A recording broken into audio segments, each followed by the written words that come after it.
tonight for this protest. So hopefully what we have to say will sum up basically our views. I will be speaking. Mark McCaw, Sunday resident, he will say some words too. And I don't know if there's anyone else who's going to speak, but anyway. The management of, can you everybody hear me? We have a loudspeaker here, a louder one, but I think it would drown, it would deafen people if they have played it.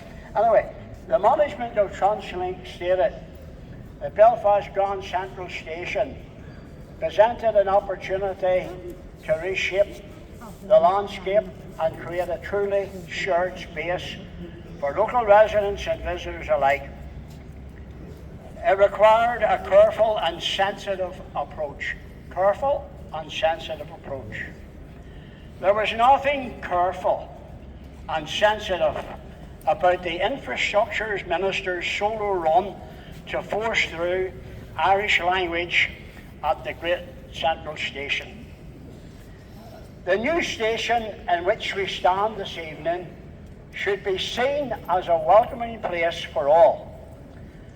By giving the Irish language prominence in signage, will create a cold house for most unionists who understand only too well that Sinn Féin have hijacked the Irish language for their own political purposes. By the way, if anybody disagrees with anything I say, you shout out. You must believe it. Right, their own political purposes. And who can forget the Sinn Féin statement, and don't let anybody forget, allowed to forget. Every word of Irish spoken is like another bullet being fired in the struggle for Irish freedom. Even today, there is a poster on the Falls Road with that wording. And the interesting thing about it, there's not one word in Irish. See, they had it all in Irish, nobody would understand it. Yeah. That's in the Falls Road. So they had to have that in English. What about the bullet side? The Grand Central Station is situated within the Sandy Row area. It also has an entrance to the Grosvenor Road, where once lived a thriving Protestant community. That community was to be forced out by the Republican campaign, resulting in ethnic cleansing of the Grosvenor Road's Protestant and Unionist community. The impact of the Republican campaign resulted in the closure of at least 3 Protestant churches, 1 primary school, and a secondary school.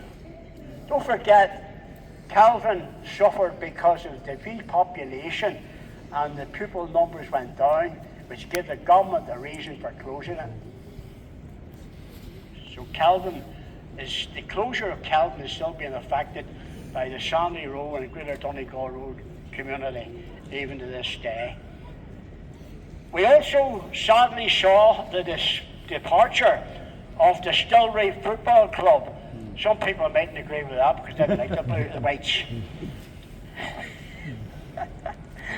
During July, many streets had orange arches, including Electric Street, Turin Street, Dixon Street, called after me, Little Grosvenor Street, Distillery Street and Blackwater Street. Local orange lodges included Grosvenor Road, Mulhouse Total Abstinence and Broadway Defenders. The Orange Parade on the Grosvenor Road was held on Easter Tuesday 1970, when Junior LOL 69 were accompanied by members of the Senior Lodge Prince of Orange 1922. They were attacked by stones and other objects. I could elaborate on that parade, but for the sake of time I'll go on. At the predominantly Protestant Malt Street, directly across Grosvenor Road from Leeson Street, more than 100 Roman Catholic youths pelted residents with bricks and bottles. The army moved in and under a hail of missiles drove back the mob into Leeson Street. 40 women, children and old people had to move out of Malt Street to a mission hall in Ockram Street, Sandy Row, Dollyduff's Hall. Some who are present here this evening will remember the mass exodus of Protestants from the Grosvenor Road, when Kennedy milk lorries were used to help the Protestants transport their furniture, most of them not knowing where they were going to spend the night. Mrs. Madeline Macaulay, a widow whose home was at 20 Linview Street, is one example of the hundreds of Protestants evacuated. She was the wife of the late Sammy Macaulay. Madeline had raised 4 children in that house: Catherine, Samuel, Rene and Norman. Madeline was one of 11 children of William and Annie Fox of 33 Magnetic Street, all in the Grosvenor Road area. While her furniture was taken out, now I appreciate a lot of you are hearing this for the first time, but it's about time it was told.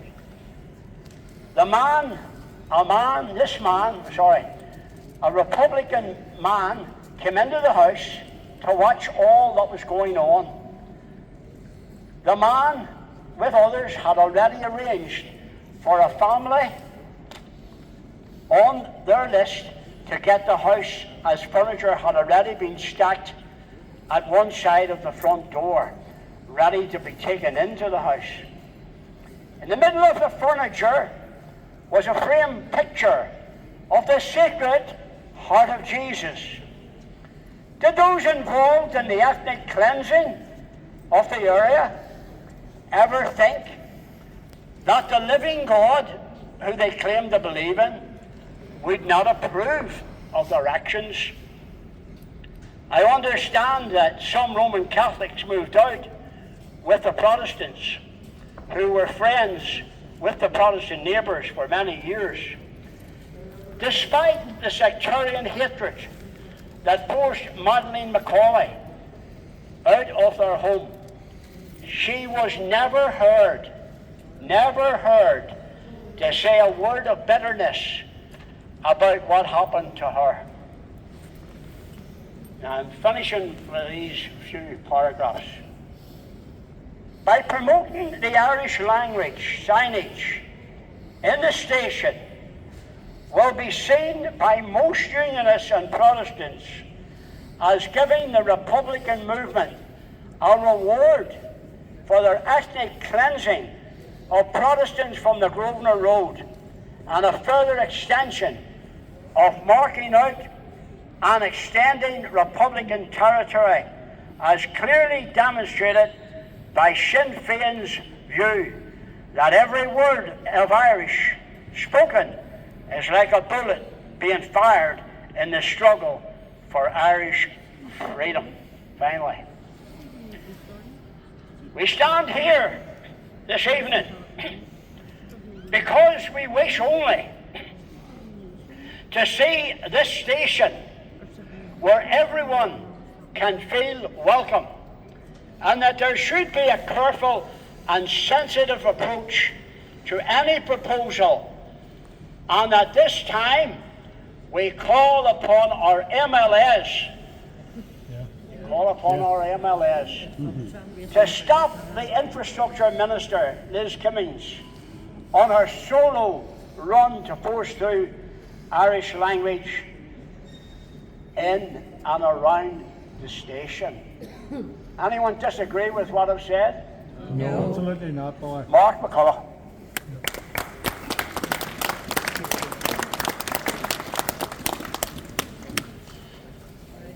Ladies and gentlemen, can you hear me all? Yep. Yep.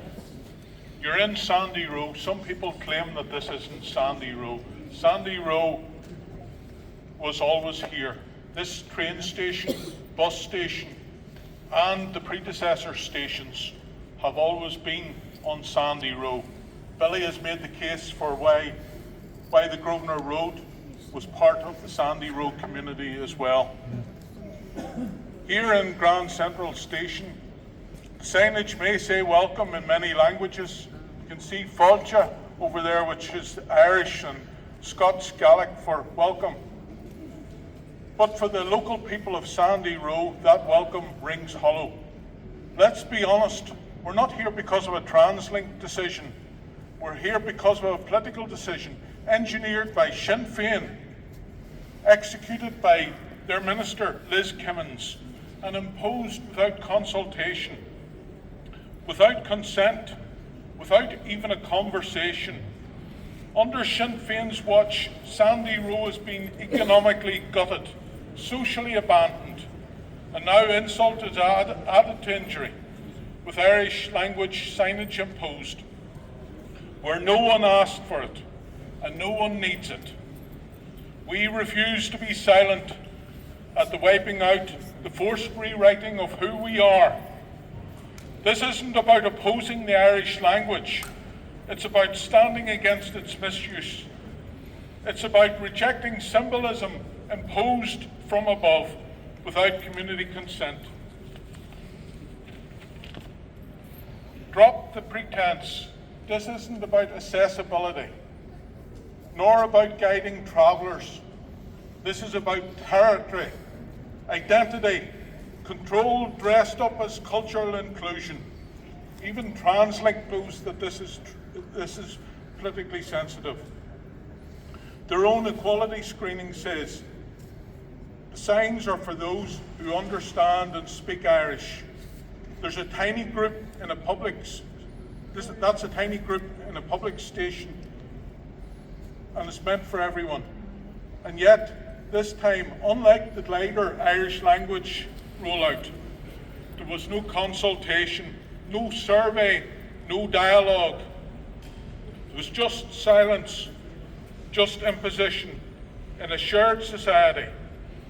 Consultation is not a courtesy, it's a requirement. TransLink's justification, a long chain of legal policies and strategies. The Good Friday Agreement 1998, the New Decade, New Approach 2020, the Identity and Language Act 2022, and the appointment of an Irish Language Commissioner. As if citing legislation is enough to justify cultural imposition, we respect the law, but let's be clear, that is not legitimacy. Not when the process sidelines the very people it affects. We see the direction of travel, and it's a one-way street. This isn't balance, it's hierarchy. This isn't unity, it's opportunism. Designed to elevate one identity while telling others to step aside and stay silent. Yeah. My late grandmother was from Cavan. She spoke fluent Irish. And I often wonder, what would happen if someone like her walked into a Sinn Féin ministerial meeting and began speaking Irish naturally, fluently, without warning? Would it cause them discomfort, confusion? We've seen hints of this before when journalists asked Michelle O'Neill and Mary Lou MacDonald a question in Irish. There was hesitation, silence. They didn't know what to do until Declan Kearney came and rescued them. They've had decades to learn it. They've had no excuse. They just can't be bothered to learn the language. Yeah. When as a politician, you can't speak the language that you demand on others, that's not pride in the language, it's political theatre. And Sandy Row isn't buying tickets to the show. Sandy Row isn't a blank wall to be overwritten by political graffiti. It's a community with roots, with pride, and a unionist heartbeat. from the Lisburn Road through to the Grosvenor Road, we stand tall. We won't be redrawn by outsiders who neither know us nor respect us. Until recently, few had even heard of Liz Kimmins. Now her name echoes, not for building bridges, but for driving wedges. Sinn Féin and the executive are well known for demolishing bridges with Sandy Road community. Yeah. £150,000 wedge into community relations. We call it a solo run. Let's call it what it is, a provocation dressed as progress. I looked at her Facebook announcement. It was met with applause, cheered on by a chorus of Sinn Féin politicians. Their only words in Irish were the equivalent of, "Well done, Liz." Copied, pasted, hollow, because they don't know the language. The language they claim to cherish often feels more like a prop than a practice. It's not a living tongue within their mouths, it's a political tool within their hands. Right. Ironically, Sinn Féin's Danny Morrison once said, "Every word of Irish is spoken like another bullet being fired in the struggle for Irish freedom." That's the mindset we face. They haven't made the effort to speak the language, so they settle for printing it on signs, on walls, in public spaces. If you were relying on the bullets coming from them speaking it, there wouldn't be too many bullets. Without asking, without listening, Sinn Féin are not interested in Irish language activists winning hearts and minds of unionists or loyalists. They belong to the school of treating the unions like the beatings will continue until the morale improves. So let me ask, are there crowds of Irish-only speakers pouring through Grand Central Station, unable to navigate the building? I don't see them. No. Of course not. This isn't about meeting a need. It's about marking territory, about staking claims, redrawing public space without permission. Public signage should serve the people. It's there to inform, instruct. That's its job. It should reflect the community, not rebrand it from above. What we're seeing isn't cultural inclusion, it's cultural cancellation. State-funded demarcation, packaged in the language of equality, delivered with none. We would be happy that this station, despite it being in Sandy Row, is devoid of political symbols and agendas. The SDLP's Cara Hunter accuses objectors to the language being used in this way of having a colonizer mindset. Let me remind her, a colonizer is someone who imposes power and language without consent. That's not our mindset. That's what's been done to Sandy Row. We weren't invited to the table. We weren't given a voice. We were presented with a decision, not a discussion. A top-down directive delivered by someone like Liz Kimmins from Newry, far removed, telling this community what it now must accept. That's not cultural expression, it's a cultural imposition, and it undermines the very principles of inclusion and respect it claims to promote. Why, I ask, does the village of Drum in County Monaghan, where my grandfather came from, County Monaghan in the Republic of Ireland, have no bilingual signage when you drive into that village? The only signage is in English. And yet, Irish signage is good enough for Sandy Row, a community with no local demand for it. Is Sandy Row expected to accept it without question? No. If this is truly about equality, then where is the balance? If all voices matter, why were only some invited to speak? As George Orwell said in Animal Farm, all animals are equal, but some animals are more equal than others. That's not equality, that's inequality, dressed in the language of inclusion. So let me be crystal clear. We're not against personal use of the Irish language. We're not against cultural pride in it, but we are proudly and firmly against imposed symbolism, political tokenism, the notion that our identity The identity of this community in Sandy Row is an obstacle to be managed rather than a legacy to be respected.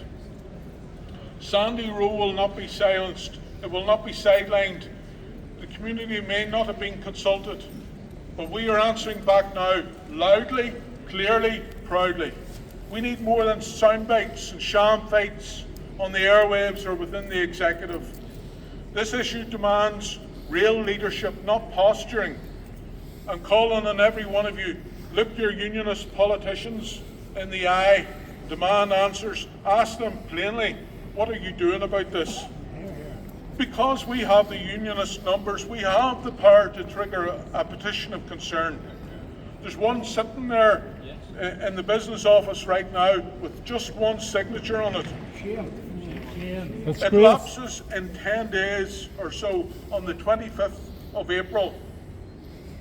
Alternatively, the executive could intervene, some of the other ministers, but instead we get silence. Why? I call on politicians to set aside personal pride and think of the people, the ordinary decent unionists and loyalists of Sandy Row. You have the tools to end this farce. Use them. That's what you're put there for.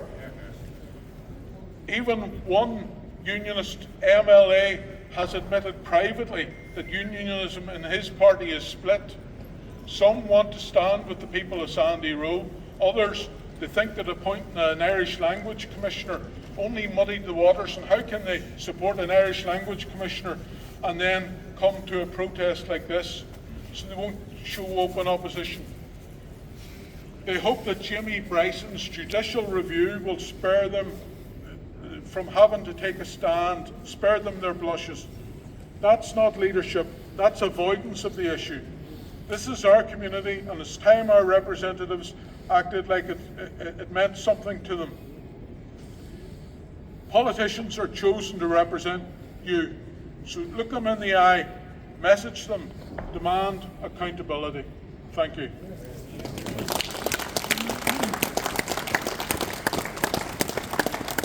Well, I'd like to thank Mark for all the effort he's put into making that presentation.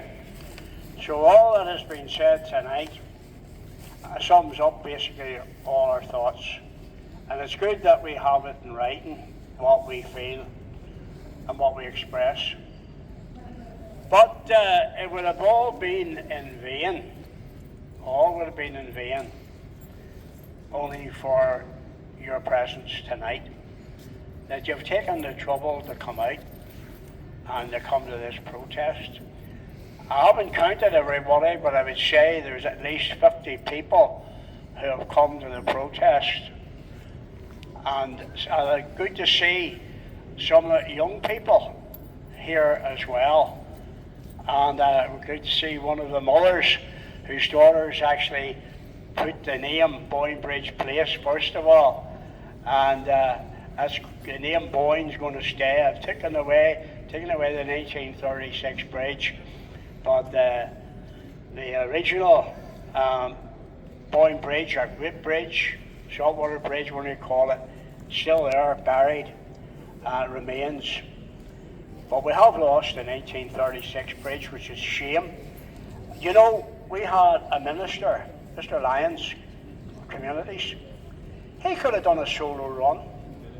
He could have done a solo run and stepped in and had that bridge listed, and it would have stopped it. It would have stopped that bridge being demolished, and the Sandy Row traders would have been able to get on with life.